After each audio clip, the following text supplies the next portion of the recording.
Here we are for another round of the 70s versus the 90s, and it's a buddy comedies with animals when I put Paul Mazursky's Harry and Tonto against Roger Spottiswoode's Turner and Hooch.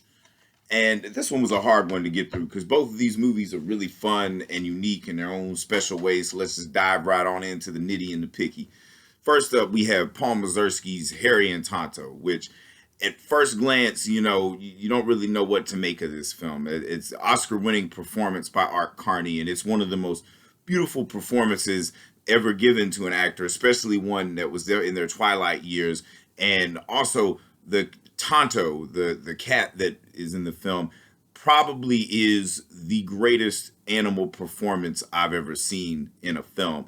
And, it took me a minute. It's probably only the second time I've watched this movie. But by the end of the movie, I realized that Paul Mazursky was doing a riff on Vittorio De Sica's Umberto D, which instead of a cat, it was a dog. But same situation, old man gets kicked out of his house and has to go, try to live off the kindness of strangers with nothing but his little dog as his companion. But here, Art Carney is like a whole other different animal than the man in Umberto D. Honestly, it seems that Art Carney's the only sane one in this movie, because of course they kick him out of his apartment, which was it's turned into a bad neighborhood. When he first moved in there, it was nice. His wife loved it, but his wife has since died, and all he really has is his cat Tonto. And you see somebody try to mug him, and just generally what's beautiful about this film is, especially in the early 70s where people were still obsessed with kind of the youth culture.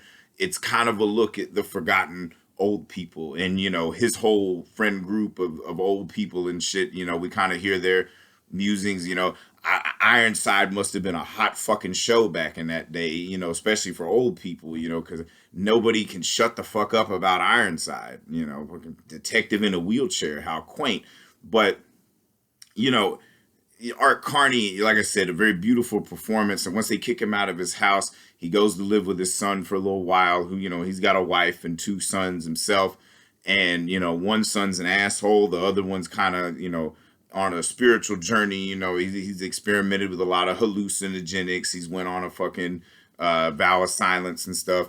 But Art Carney's like, well, I can't really live with you people. Man needs his privacy. So he goes to visit his daughter that lives in Chicago, played by the brilliant and lovely Ellen Burstyn. I mean, and especially at this time in her career, she was really on a high. It was the same year that she did her Academy Award-winning performance for Alice Doesn't Live Here Anymore. And, of course, the previous year, The Exorcist and even The King of Marvin Gardens and Last Picture Show before that. So, by this point in time, Ellen Burstyn was a big fucking deal. And for good reason. She was one of the greatest actors of all time.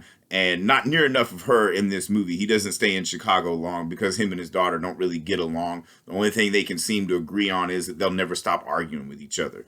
And, it's a very beautiful moment. And there's a lot of beautiful moments in the film, but most of the beautiful moments involve Harry and Tonto, the title characters, because like I said, the cat gives one of the best performances I've ever seen, if not the best performance I've ever seen an animal give in a film. And, all the situational shit with that, like the bus. They can't stay on the bus because they can't even get on a plane because, only search as a cat, not a submachine gun and stuff.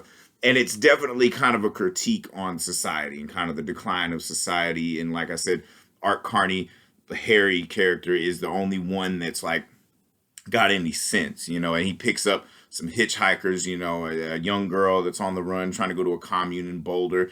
And she ends up hooking up with his grandson, the one on a spiritual journey. They end up going to the fucking commune in Boulder. And then he ends up in L.A. with a little brief stop in Vegas where he gets arrested for pissing in public.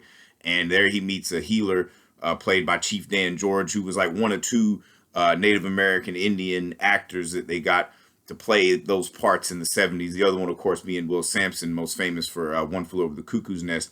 But Chief Dan George, he was always a joy to see in films. And then he ends up going to L.A., and seeing his other son played by Larry Hagman, who's kind of a fucking sleaze, as Larry Hagman was good at playing.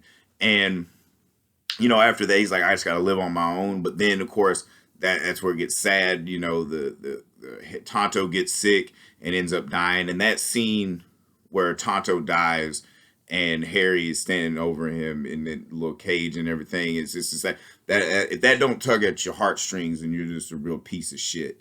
And then we see him, at the end by himself, and he sees a cat running just like Tonto, and then like the cat goes away, and then it ends. The ending is kind of lame because it just ends in that, but it's because Paul Mazursky is such a fucking like just stooge for fucking European art house cinema that it ends with Harry like conversing with, or not even conversing, but like just kind of interacting with a kid that's building sandcastles. And that was that moment I realized, oh, he's doing Umberto D. That's what the fuck he's doing. And it was just fine.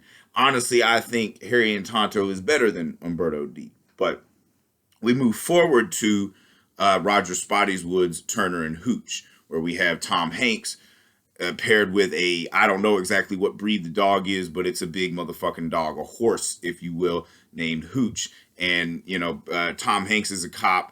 And the owner of the dog, Hooch, is a good friend of Tom Hanks, and he ends up getting killed by a bunch of guys that are like trying to smuggle money into the country through like some fucking seafood restaurant thing that's on the same pier as the old man that gets killed. And of course, Hooch is a fucking wild dog. You can't really, nobody can tame it. Like, honestly, Tom Hanks is the closest one that can tame the dog.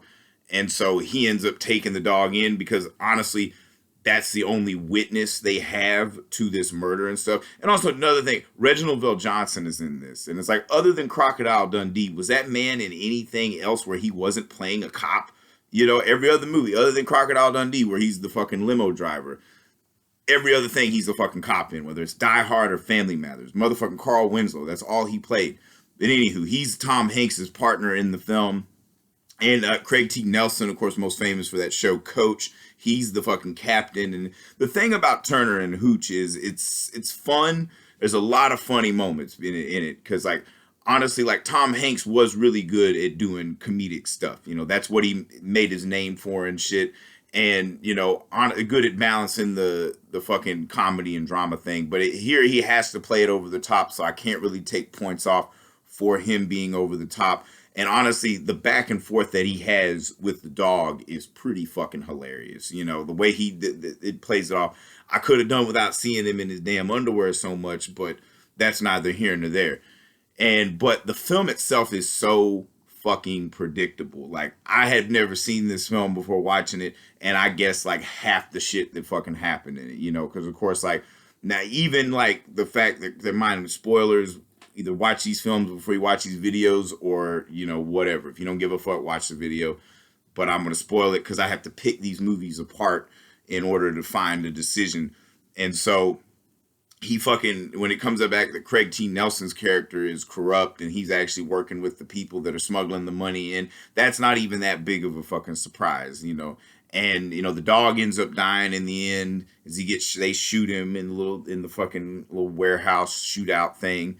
And, honestly, like, granted, it's a comedy, but, Tom Hanks is a better actor than he did when he's crying over the dog, like, he kind of overacted it a bit, and that's where the movie kind of loses points, because compared to when the cat dies in Harry and Tonto and fucking Art Carney's little monologue that he gives, or eulogy, if you will, for the cat, I mean, nothing beats that, because, like, you kind of feel bad that the dog got shot, but you don't really feel it like you do in Harry and Tonto. And even the ending of the ending of Turner and Hooch is kind of fucking lame too, because apparently Hooch knocked up the Lassie dog, and they had a bunch of kids, and one dog came out like Hooch and is now tearing shit up. And so it's like, now, and of course, like, Tom Hanks hooks up with the cute little veterinarian chick, and like, I saw that shit coming a mile away, and like a lot of the gags that happen, you kind of fucking see coming a mile away. So there's not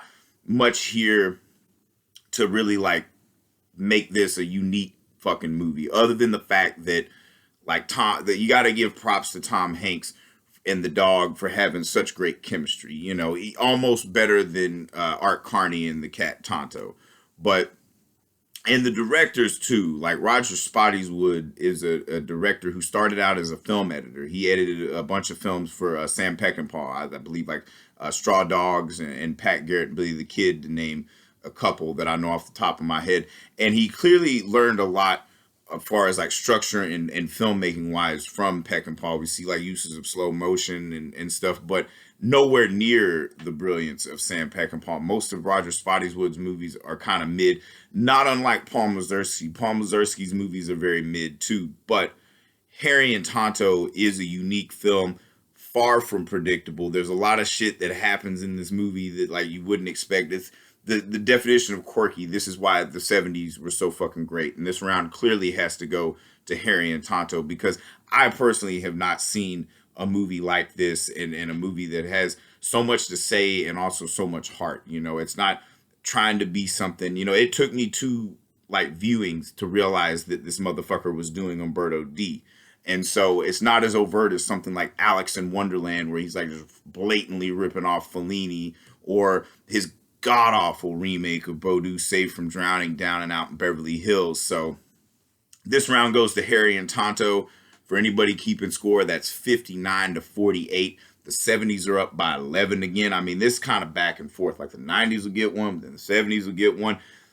They are steadily keeping this lead because, like I said, the 70s were great because we got shit like Harry and Tonto, like stuff that, like, you know, had even for something that was so, a decade that was so enamored with the youth culture, this beautiful movie about old people, and it's a great fucking road movie too. It's one of the, in the 70s, that was one of the genres that really shined in the 70s, was the road picture. I mean, after the 70s, there's not that many good road pictures, and maybe it was because of the quirky characters, the kind of fuck you attitude, and just wanting to be free. The movie itself is about freedom, and it's a beautiful film. So 59-48, 70s are up by 11. If I've said anything wrong, anything you disagree with, feel free to eviscerate me in the comments. This is all up for a debate. I don't give a fuck. This is one asshole's opinion, and that's what is open forum, you know. I'm on this self-indulgent journey to figure out which decade was better for movies, the 70s versus the 90s, and it's looking like I was right the whole time, that the 70s is the greatest decade of all time for motion pictures, but we still got a lot of boogieing to do before I can actually say I'm right.